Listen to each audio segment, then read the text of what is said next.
Hello guys, for today's video, pinabili pa ako ng boss ko ng yung pagkain nila.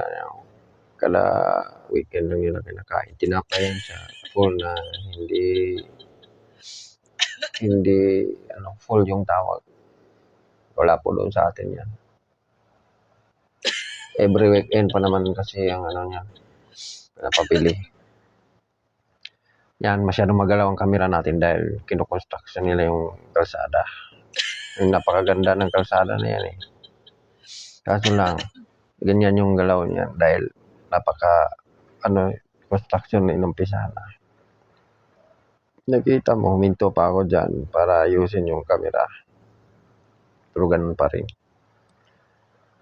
Yan, dire-diretso na sa Boulevard yan. Yung unahan niyan, Boulevard na po yan. Yan po. Inaayos nila yung kalsada na yan kasi lalagyan niya siya ng kuwan. Yung train dadaan sa taas niyan, yung ilalim kalsada. Tapos yung mga traffic light, ayos yan. Tulad niyan, traffic light, inayos na. Dire-diretso ka na dyan. Kasi yan na, Boulevard na yan. Yan po ang Boulevard. Boulevard World. Kaya sa gabal yun, yan, kung magmali ka ng pasok dyan at makapasok ka sa mali na malayo na yung pupuntahan mo dyan. Kasi nga, hindi ako gumamit ng GPS niyan eh. Kasi memorize ko naman yung kalsada. Kaso lang pag yung mga ganyan construction, mawawala ka dyan. Pag binago nila yung mga labasan ng kung saan ka magdaan, lalo kung hindi ka nakagamit ng GPS. Ayan, sa may left side na yan, Boulevard na yan.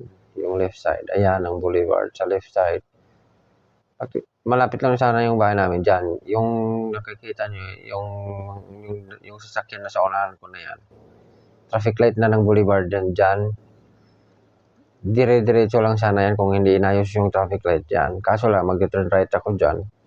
Ang layo ng pupuntahan ko. Pupunta pa ako doon sa Anas Malik Road bago ako Prince Torque na yan guys ha. Exit 2 na yan.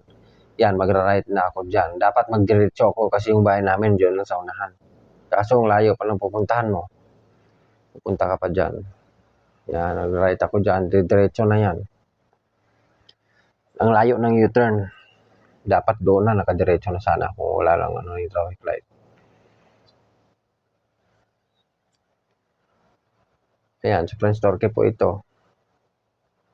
Layo ng U-turn talaga. Isipin mo.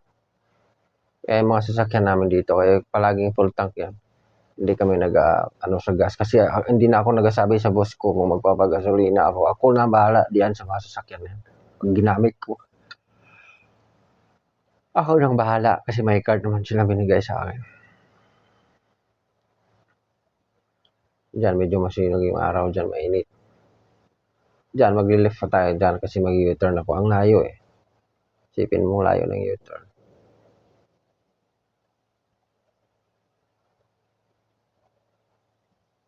Yan, mag-U-turn ako dyan. Left. Dati wala pa yan, yung mga building na yan. Wala pa yan. Rikabok pa yan dyan. Disyerto. Pero ngayon wala na, puno na. Yan, dire-diretso. Pagdating dyan sa unahan, mag-right turn ako. Kasi pag diniretso ko yan, hindi ka basta-basta maka-right turn doon. Dapat dito pa lang sa unang exit na yan, mag-exit ka na dyan para hindi ka mawala. Hindi malayo yung puntahan mo dyan. At sa mga triangle line na yan, guys, ingatan nyo yan. Kasi pag nakatapak kayo dyan, at may camera dyan, talagang makabayad ka. Ayan yung camera, yun sa likod ng dump truck na yan. Ayan, yung box na yan sa may right side. Camera yan. Ay, yung speed ko dyan, 40 lang yan eh. Kasi alam ko may camera dyan. Dinadaan-daan ko lang. Kasi 50 lang yung nakalagay. 50 lang yung speed dyan. Nasa yun na yan. Kung gawin mong 100, walang problema. Pero magbabayad ka na naman yun pag sa cellphone mo. Ayan, Boulevard yan.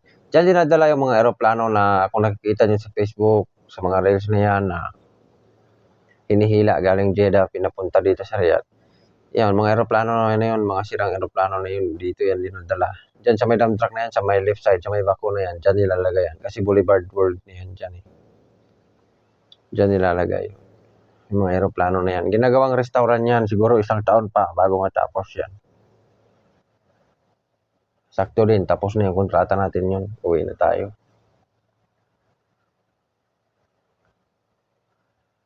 Diyan taunahan, mag-left turn na, mag-U-turn na ako dyan. Kasi yung bahay namin malapit na. Diba ang lapit, ang layo ng U-turn. Eh dapat sa gasolina, hindi ka nagpagkulang ng gasolina. Hindi naman kasi katulad doon sa atin. Pag gasolina ka lang ng 500, okay lang. Dito hindi pwede yun. Kasi sa U-turn slot pa lang na yan, ang layo-layo na. Kulangin ka doon sa pag-aircon mo pa lang sa sasakyan mo, wala, ubos na yan. Dito sa sasakyan ko, 3 araw ang full tank ko dito, ubos na. Kasi mas malaki yung gastos namin sa gasolina sa nakahinto ako. Nag-aantay ako sa amo ko. Kung may inaantay ko sa mga 1 oras, yan, nag-aandar kasi yung makina, nasa loob lang ako niyan. At okay lang naman sa kanila, hindi katulad sa ibang amo, nagagalit sila kasi grabe